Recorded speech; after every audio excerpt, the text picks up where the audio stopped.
Berapa banyak orang yang pada hari ini masih diberikan Allah Subhanahu wa ta'ala hidup, tapi tidak bisa bersama dengan kita di tempat yang suci ini. Mengapa demikian? Karena dicabut Allah Subhanahu wa ta'ala nikmat sehat. Berapa banyak pula yang sehat walafiat tapi masih berkeliaran di tengah jalan, di tempat perbelanjaan, di tempat mencari dunia, karena dicabut Allah Subhanahu wa ta'ala nikmat istiqamah iman dan Islam. Yusbihu mu'minan, paginya beriman, wa yumsi kafiran, petangnya kafir. Begitu cepat hati itu berubah. Makanya di antara doa yang diajarkan Nabi, ya muqallibal qulub, engkau yang membolak-balikkan hati, sabbit qulubana, kokohkan hati kami, ala dinik, dalam agamamu, wa ala ta'atik, dalam ketaatan kepadamu.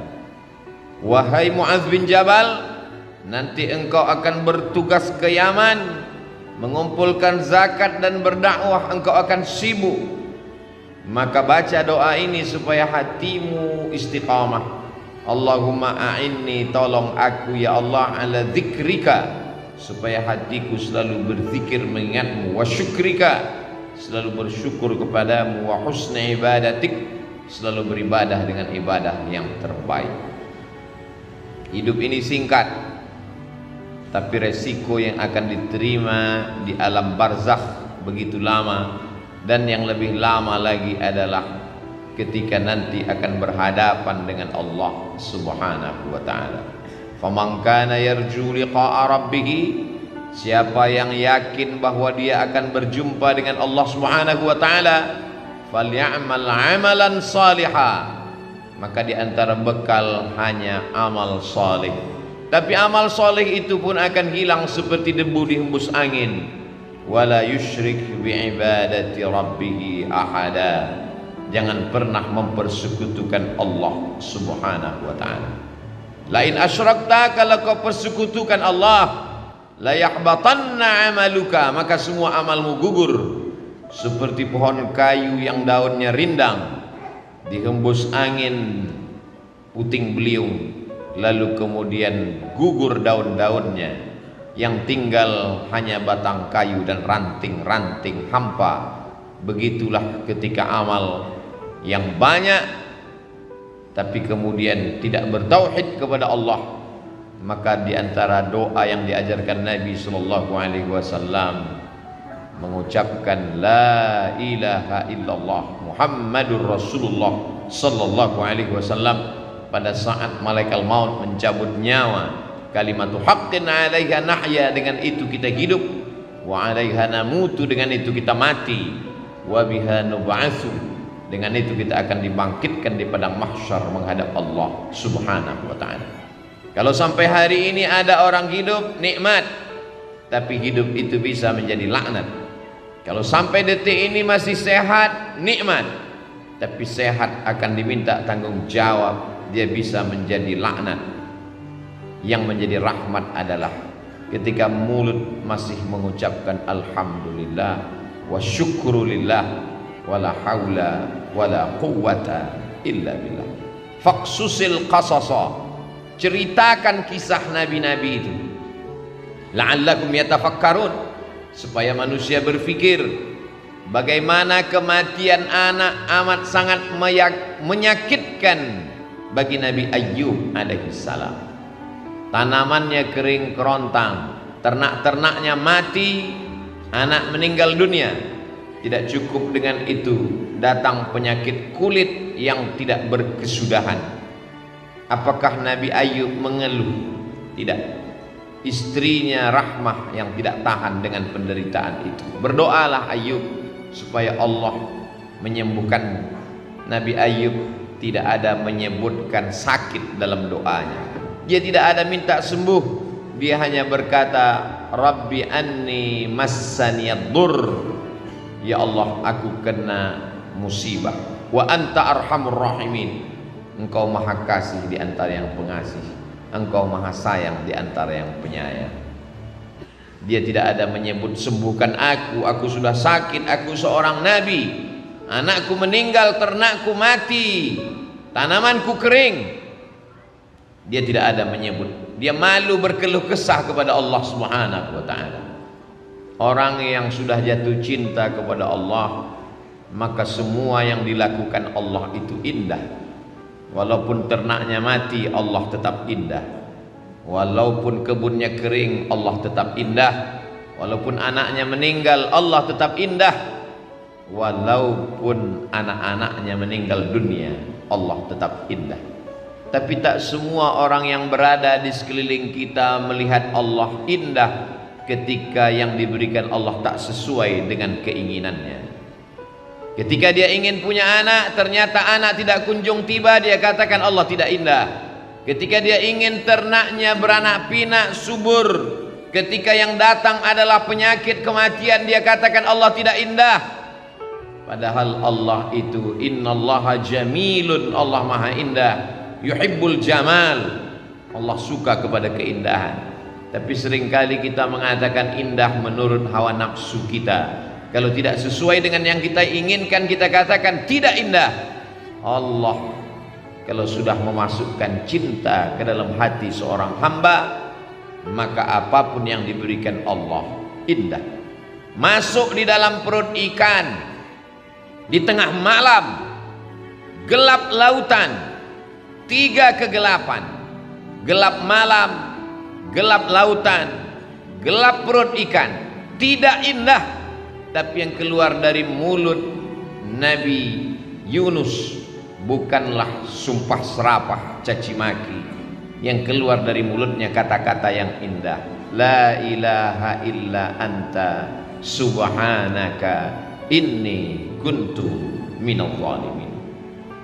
Orang kalau sudah sampai pada tingkat cinta kepada Allah, maka semua yang dilakukan Allah terhadap dirinya indah. Seperti orang jatuh cinta terhadap bayi yang tidak berdosa. Datang bayi itu memukul wajahnya, dia tersenyum. Bayi itu mengencinginya, dia tertawa. Kenapa? Karena bayi tidak berdosa. Bayi bukan Tuhan.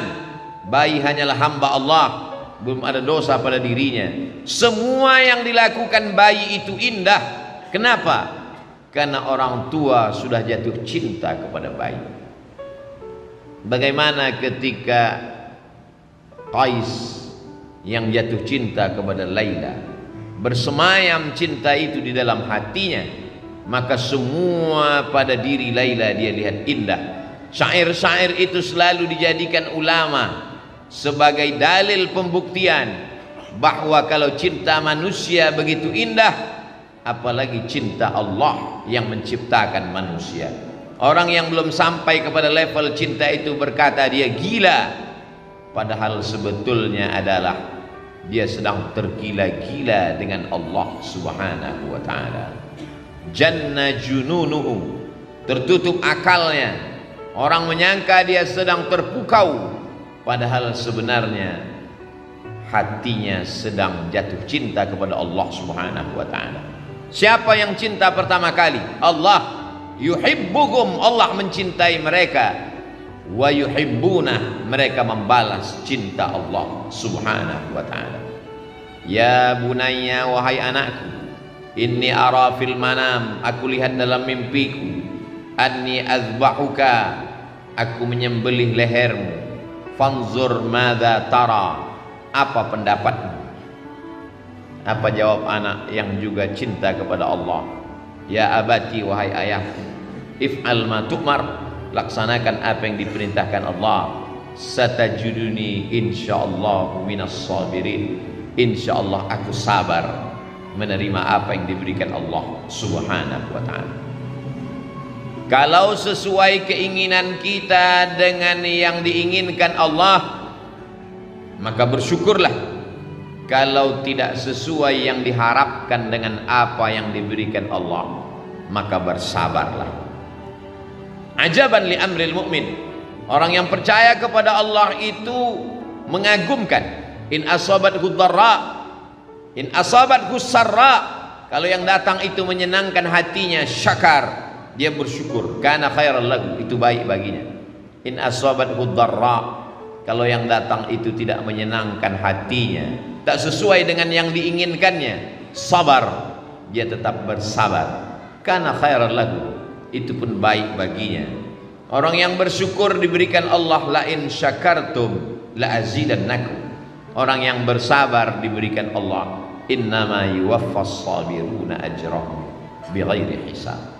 Tidak ada yang tidak indah bagi orang yang sampai pada hakikat keindahan Allah. Semua yang dilakukan Allah baik, semua yang diberikan Allah baik, walaupun tidak sesuai seperti yang dia inginkan. Hari ini kita sedang berhadapan dengan manusia-manusia yang memaksa Allah untuk mengikut keinginannya, sehingga kalau sesuai dengan yang dia minta, dia katakan Allah hebat. Tapi kalau tidak sesuai dengan kemauannya, maka dia tidak mau lagi beribadah kepada Allah. Sejak kapan Allah mengikut hawa nafsu? Sejak kapan Allah menjadi mengikuti keinginanmu?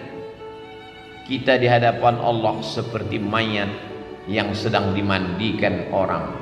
Jenazah tidak pernah melawan. Jenazah dimiringkan ke kanan, tangannya, hidungnya dicuci, dibasuh, disiram air. Kalau jenazah saja di hadapan orang yang memandikannya begitu lemah, bagaimana dengan kita di hadapan Allah Subhanahu wa ta'ala?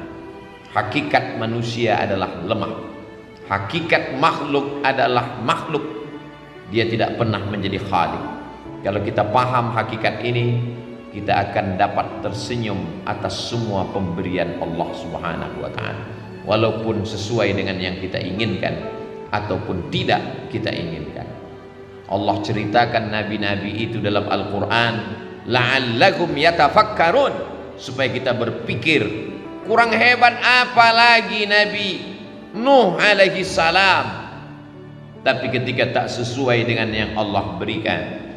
Kurang hebat apa lagi Nabi Ibrahim alaihi salam, tapi tak semua yang dia jalani itu sesuai dengan yang kita inginkan. Kurang hebat apalagi Nabi Musa alaihi salam, tapi dalam kehidupannya juga penuh dengan tetes peluh keringat dan air mata. Belum lagi dia mukallaf, belum lagi dia berakal, dia terpaksa mesti dihanyutkan di tengah sungai Nil, sesuatu yang di luar logika akal manusia. Tidak indah menurut kita, tapi begitu kehendak Allah Subhanahu wa ta'ala. Dibesarkan di istana Fir'aun sampai akhirnya Allah mesti mengeluarkannya, jatuh menjadi pengembala kambing. Thamaniya hijaj, 8 musim, 8 tahun lamanya. Tidak indah bagi kita, tapi begitu kehendak Allah. Innama amruhu idza arada syai'an ayyaqula lahu kun fayakun. Kalau ada dalam hidup ini tidak indah, padahal kita sudah berbuat baik, berniat baik, berpikir baik, berkata baik, berbuat baik, datang tidak baik, satu-satunya kunci hanya husnuzan kepada Allah Subhanahu wa ta'ala. Husnuzan kepada Allah itu indah. Innama ana inda husni zanni 'abdi bi, aku menurut prasangka hambaku kepada aku. Satu-satunya cara menerima keputusan Allah hanyalah ridha. Makanya sebelum matahari terbit kita katakan, raditu billahi rabba. Aku ridha engkau sebagai Rabbku. Aku ridha engkau sebagai penciptaku. Aku ridha engkau sebagai pengatur hidupku. Kuserahkan semuanya kepadaku. Setelah aku berusaha, setelah aku berdoa, setelah aku bertawakal, puncaknya adalah ridha.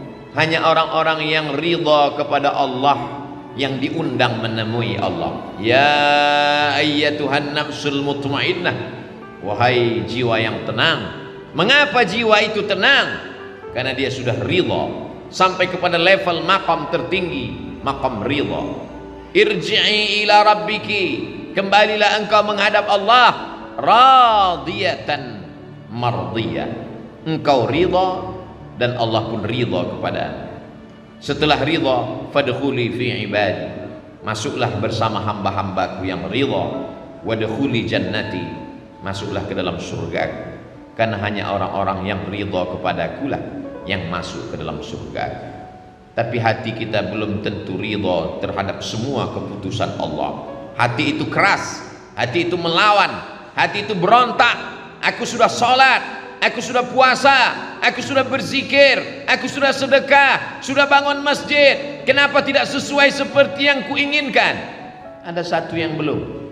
Mungkin kau sudah ikhlas menggunakan hartamu, mungkin kau sudah tulus menggunakan nyawamu, tapi satu yang belum, kau belum ridha menerima keputusan Allah Subhanahu wa ta'ala. Sehingga ketika orang sudah masuk ke dalam surga, Allah bertanya, "Madza turidun?" Hai penghuni surga, apa yang belum kalian dapat? Jannatin tajri min tahtihal anhar. Surga beserta isinya, taman-taman yang indah, semua sudah dapat. Apa yang belum? Penghuni surga menjawab, ada yang satu yang belum ya Allah. Ridhaka, kami belum dapat ridhamu. Kata Allah, ridhaku hanya diperoleh orang yang ridha menerima segala keputusan. Berat, sakit, tapi dia tetap tersenyum karena dia tahu bahwa yang memberikan ini adalah Allah. Rencana Allah jauh lebih indah. Kata-kata terlalu mudah diucapkan lidah, tapi ketika sampai dalam diri kita, yang membuat kita ridha itu pun hanya Allah Subhanahu wa ta'ala. Kita hanya mampu berkata la haula wala quwwata illa billah. Barakallahu li wa lakum fil Qur'anil azim wa nafa'ani wa iyyakum bima fihi minal ayati wadh-dhikril hakim wa taqabbala minni wa minkum tilawatahu innahu huwal ghafurur rahim.